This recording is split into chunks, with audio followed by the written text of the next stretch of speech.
सुधांशु जी कह रहे थे। देखिए, आशुतोष जी ने जो बात बोली, मैं उनसे कहूंगा प्रबुद्ध व्यक्ति हैं, तो उन्हें इस बातों को भ्रम के रूप में नहीं कहना चाहिए। मोदी जी ने कभी नहीं कहा आपकी बात ट्रंप सरकार, ट्रंप ने कहा आपकी बात ट्रंप सरकार।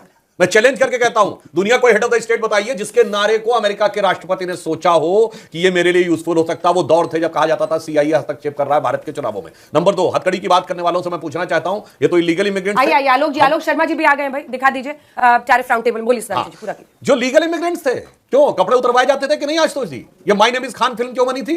क्योंकि शाहरुख खान के भी कपड़े उतरवाए गए थे।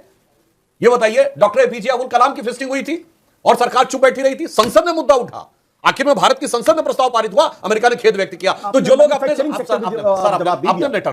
पूरी बात पे आपने कहा ना, जिस दिन तय हो गया था, और याद करिए 70 के दशक में जब आयरन लेडी इंदिरा गांधी भारत की प्रधानमंत्री थी, तो भारत की लड़कियों का वर्जिन टेस्ट होता था इंग्लैंड में, और वो भी एयरपोर्ट पे, अस्पताल में नहीं। इसलिए जब बात करिए तो पूरी बात करिए। अब मैं बताना चाहता हूं, अब मैं भारत चीन से क्यों पिछड़ गया। 1986-87 तक भारत और चीन में कोई भारी अंतर नहीं था। फिर 89 से 2014 जब अल्पमत की सरकारों का दौर रहा और हर प्रोजेक्ट पे लाल झंडा, मैं बिल्कुल ईमानदारी से कहना चाहता हूं, हर प्रोजेक्ट पे लाल झंडा।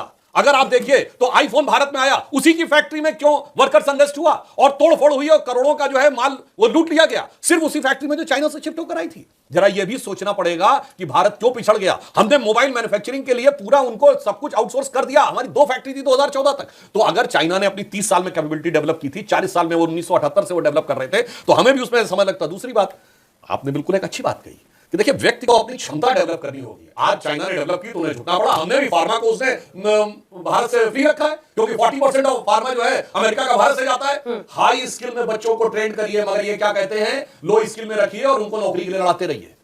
भाई साहब, आईटी सेक्टर और फार्मा सेक्टर में हमारे बच्चों ने, हमारे इंजीनियर्स ने, हमारे डॉक्टर्स ने जो क्षमता दिखाई है, उसे डेवलप करने की बजाय वो जिस प्रकार के विपक्ष के लोग हल्ला मचाते रहते हैं। मैं किसी सेक्टर को अप एंड डाउन नहीं कर रहा हूं, परंतु अगर टेक्सटाइल है तो टेक्सटाइल के लिए विकल्प है, बांग्लादेश है, वियतनाम है, जहां से ले सकते हैं। फार्मा में इतना आसान नहीं होता विकल्प। और टेक्सटाइल में तो फायदा होगा ना, वियतनाम बांग्लादेश को फायदा होगा। मैं वही तो कह रहा हूं। हाँ। टेक्सटाइल में उनके पास ऑप्शन है अमेरिका के पास कि भारत से नहीं तो बांग्लादेश से ले लेगा, फार्मा से नहीं। और ये लोग इस प्रकार के नेता हैं। याद करिए केजरीवाल जी क्या बोले थे 2021 के समय में कि अगर भारत की वैक्सीन जो है उसका फार्मूला सबको क्यों नहीं दिया जाता, जल्दी से कर ले। अरे भाई, वैक्सीन को चूरन का फार्मूला नहीं, सबको दे दे।